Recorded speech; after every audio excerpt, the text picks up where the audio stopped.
Obrigado, Sr. Presidente. Cumprimentar o Dr. José Manuel Fino. E a primeira pergunta que eu gostaria de fazer, neste momento, quais são os ativos detidos pelo Grupo Invest Fino em Malta? 0. E na data da constituição da Invest Fino Malta, que ativos é que foram transferidos para lá? Todos, tal e qual como existisse, foi só uma redomiciliação da sede, mais nada, o resto, o património é tudo igual. E portanto, desde essa data BCP Soares da Costa, portanto, são os ativos detidos e que foram depois executados. Relativamente à Operação BCP, à operação realizada em 2007, relativamente à compra de ações do BCP, já nos disse aqui que foi uma opção estratégica do grupo fazer essa aquisição. Relativamente a essa aquisição, foram vocês que foram ter com a Caixa Geral de Depósitos ou foi a Caixa Geral de Depósitos e disse, olha, nós pensamos que há aqui uma boa oportunidade de compra de ações, estudem esse processo para ver se estão interessados ou não de reforçar a vossa posição do BCP? O processo BCP começa em 91, que é executado com capitais próprios, recursos de Sr. Manuel Fino, que começa a ser acionista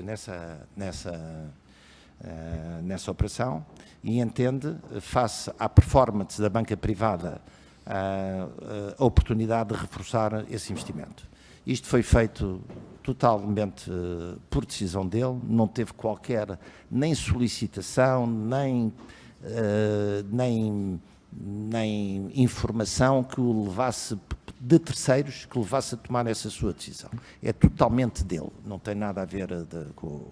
Eu não tenho dúvidas que a decisão foi dele.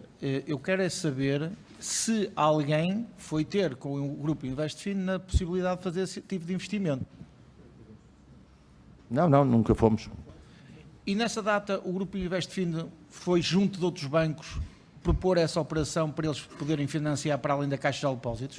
Nós sempre tivemos, nessa altura do mercado, contactos com todas as instituições financeiras, BPI, BES, Caixa Geral de Depósitos, BCP, que eram os mais relevantes players do setor bancário. Portanto, falávamos com todos. Naturalmente, acaba sempre por haver um melhor entendimento com determinadas organizações, pela sua cultura, pela sua estrutura ou pelos seus interlocutores.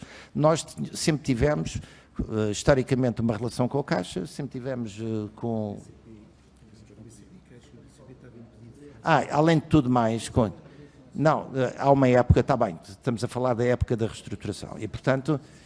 não se pode, não valia a pena, não é? Estava congelada a possibilidade.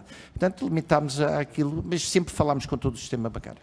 Mas propuseram esta operação a outros bancos para além da Caixa Geral de Depósitos? A informação é não. Ou seja, esta operação de aquisição de compras do BCP foi só proposta à Caixa Geral de Depósitos. Quem era o vosso interlocutor junto da Caixa Geral de Depósitos? Cabral dos Santos. Ou seja, pelo que nós ouvimos já aqui diversas vezes, o Dr. Cabral dos Santos, pelos vistos, era o homem certo para se ter na Caixa Geral de Depósitos para financiar ações a aquisição de ações do BCP. Não foi só ao Grupo Invest Fino, foi a outros empresários que foi efetuado isso. E, portanto, parece-nos aqui claro que há aqui um triângulo entre empresários, Caixa Geral de Depósitos e BCP, em que a Caixa Geral de Depósitos sistematicamente contactava ou era contactável, estava disponível para financiar empresários para a aquisição de ações do BCP. E a pergunta que eu lhe tinha para fazer é assim, já sabemos em que condições é que foi feito esse financiamento, se a Caixa Geral de Depósitos tivesse obrigado a haver um aval pessoal do Sr. Manuel Fino para a aquisição dessas ações do BCP, a operação tinha sido realizada? Sr. Deputado, primeiro, eu tenho todo o respeito pelo Dr. Cabral dos Santos, que eu conheci-o nas relações profissionais que tive com ele. Ele não é o homem todo poderoso da Caixa. A Caixa é um coletivo de uma equipe de quadros qualificados e que são solidariamente, são corresponsáveis por todos a emissão de opiniões, de estudos e análises que fazem dos seus clientes. Portanto, salvaguardando primeiro isso, porque eu vim aqui para tratar daquilo que é a realidade que nós temos abordado, não criar cenários sob o aval, que eu tenho a minha opinião pessoal sobre o aval, que acho que se eu pudesse fazer um decreto, proibia o pedido dos avais, mas isso é outra coisa. Nunca nos foi solicitado para estas operações de cariz mobiliário qualquer prestação de aval. Eu já referi que foi prestado em operações imobiliárias, que não é o caso agora concreto daquilo que estamos a discutir. Se lhe tivesse sido solicitado, tinha realizado exatamente a mesma operação? Foi essa a minha pergunta, com aval. Bem, isto é uma decisão do Sr. Manuel Fino. Eu acho que pela experiência e pela maturidade que ele tem da vida industrial que teve, nunca daria um aval que, ainda por cima, que já li aí nos jornais, que é quase que falso, porque não tem património para responder sobre ele. Não. Ou seja, nesta comissão de inquérito já vimos aqui um grupo de empresários, ou alguns empresários, que estavam dispostos a investir no BCP, desde que isso não acarretasse risco para eles próprios pessoalmente, ou seja, quase que faziam esse investimento como um investimento financeiro, no sentido de ser pago com o pelo do mesmo cão. Ou seja, foi isso que o Sr. José Manuel Fino disse, que esperava pagar esse financiamento através dos dividendos e eventualmente através de alguma venda de ações, e a valorização era dessa forma que ia ser pago esse investimento no BCP. Lícito. Sr. Deputado, independentemente dos capitais alheios que são solicitados e analisados pelas instituições financeiras, o que lhe posso dizer é que, daquilo que é do meu conhecimento, os recursos próprios, capital próprio do acionista da Investifino foi todo investido e todo dilapidado. Eu não ponho em dúvida isso. O que eu estou a dizer é relativamente a uma operação especulativa de compra de ações, em que a única garantia eram as próprias ações.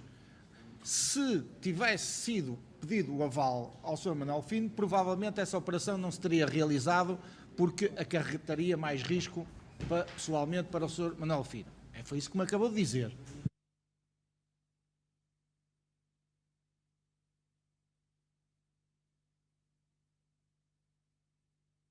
No pormenor, há um reforço de ações Simpor na atribuição desse financiamento. Portanto, não há aval, mas há outras garantias, que eu tenho aqui o mapa, feita para esses financiamentos quando foi executado. Há um reforço, além das próprias ações do BCP, há um reforço de ações Simpor.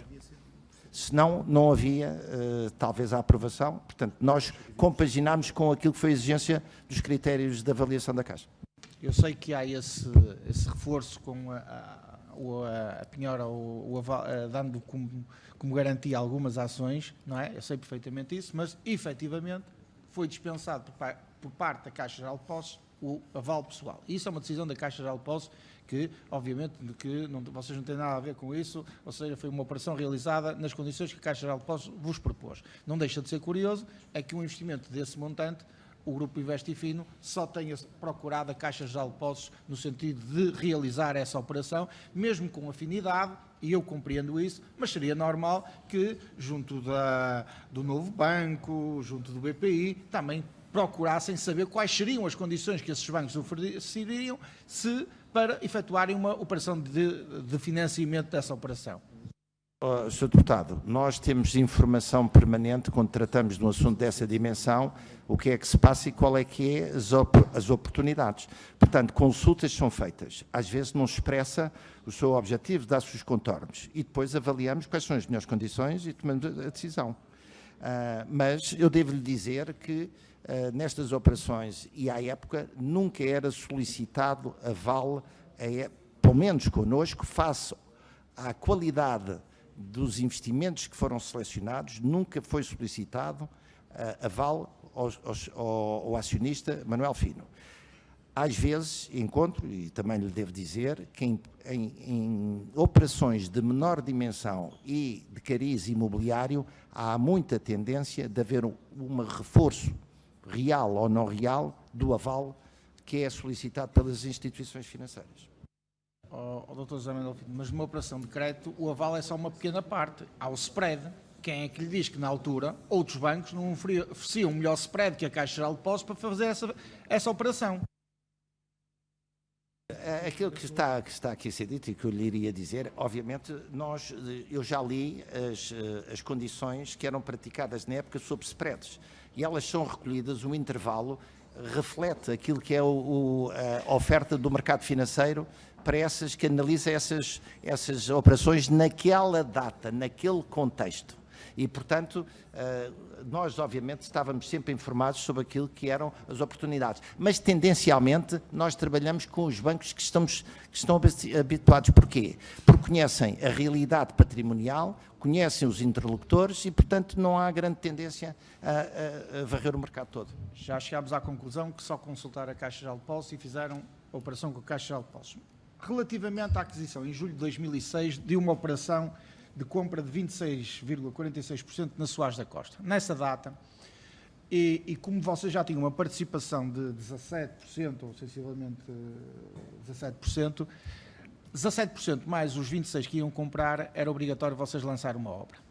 E então a Caixa Geral de Depósitos põe-vos uma condição para financiar essa aquisição desses 26%, que era vocês alienarem das ações detidas uma parte das ações para evitar a OPA. Foi isso que vocês assinaram. Vou lhe dizer que não me recordo desse pormenor. Lembro-me que havia um lote que tinha sido solicitado e que estava em venda e que o intermediário era a Caixa Geral de Depósitos e que era preciso procurar uma solução construtiva para o relançamento e para a consolidação e solidificação da empresa. E, portanto, nós entendemos que havia uma oportunidade e decidimos avançar, cumprindo todas as obrigações que estavam implícitas com esta operação.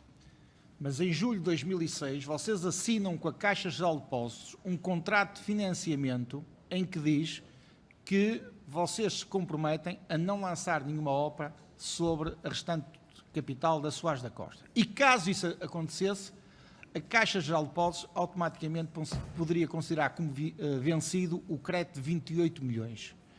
E, portanto, vocês acabam por lançar a OPA, posteriormente, 3 meses depois, e só posteriormente, em outubro, é que chegam junto da Caixa Geral de Depósitos e digam, olha, relativamente àquela cláusula que nós assinámos em julho, peço que a mesma seja retirada, seja relevada, ou seja, aquela cláusula que permitia à Caixa Geral de Depósitos considerar o financiamento vencido e, portanto, exigir os 28 milhões de euros porque vocês não cumpriram uma cláusula contratual. Sr. Deputado, eu penso que a OPA é financiada pelo BCP, nem pela Caixa E. E, portanto, mas deixe-me dizer, eu não me recordo da pergunta para lhe responder com precisão, eu não vou, se não conheço o detalhe da operação, o que lhe digo é que foi, como é uma operação de mercado, é do conhecimento todo, todas as regras foram cumpridas e a Caixa tinha, obviamente, toda a informação, mas...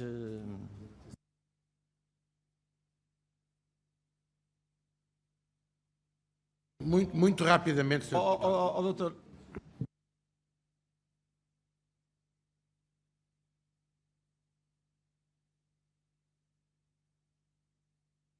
Pois, eu penso que aquilo que eu estava aqui a trocar impressões para ver se avivávamos a memória, era a Caixa tinha a preocupação de não ter mais exposição financeira. Isso foi cumprido, porque não foi com o financiamento do BCP e, portanto, a Caixa tinha esta preocupação que foi cumprida, recorrendo a outra instituição financeira para fazer a operação em bolsa. Não tinha nada a ver com isso. Havia uma cláusula contratual com a Caixa Geral de Depósitos muito objetiva, que dizia que só vos concedia 28 milhões de euros de financiamento para adquirirem os 26% da Soares da Costa, se vocês alienassem uma parte daqueles 17% que detinham para evitar a OPA. É clara essa cláusula. E também dizia que se vocês lançassem uma OPA, portanto, optassem por não venderem essa cota-parte de ações que permitia vocês não lançarem a OPA, permitia à Caixa Geral de Depósitos considerar vencido o empréstimo de 28 milhões de euros e solicitar o seu reembolso. O que está aqui em causa, e para terminar, é que a minha pergunta é assim, vocês não cumpriram uma cláusula contratual com a Caixa Geral de Depósitos assinada em julho. Só em outubro, já depois do lançamento da OPA, já em outubro é que pediram à Caixa Geral de Depósitos a retirada dessa cláusula. Com quem é que falaram na Caixa Geral de Depósitos inicialmente, para dizer assim, olha, nós vamos propor essa retirada dessa cláusula que permitia à Caixa Geral de Depósitos considerar vencido esse empréstimo. A OPA é só em 2007. Depois há aqui uma questão estatutária de ações de tipo diferentes. Aquelas que nós tínhamos eram ações sem direito de voto, só de rendimento. Portanto, não, mas é que pode complicar. Eu não tenho aqui os elementos para lhe poder fazer toda a sequência do processo. O contacto sobre a solução que eu agora não vou falar de coisas que é do foro interno da Caixa, mas há pessoas que conhecem o processo. Porque é que surgiu? Mas pode falar, porque esta comissão de inquérito é sobre a Caixa Geral de Depósitos, não é? Não há questões Pode internas. prolongar as suas perguntas. Connosco. E, portanto, aparece um lote de ações em venda via intermediário Caixa Geral de Depósitos, que nós analisámos, estudámos e montámos a operação.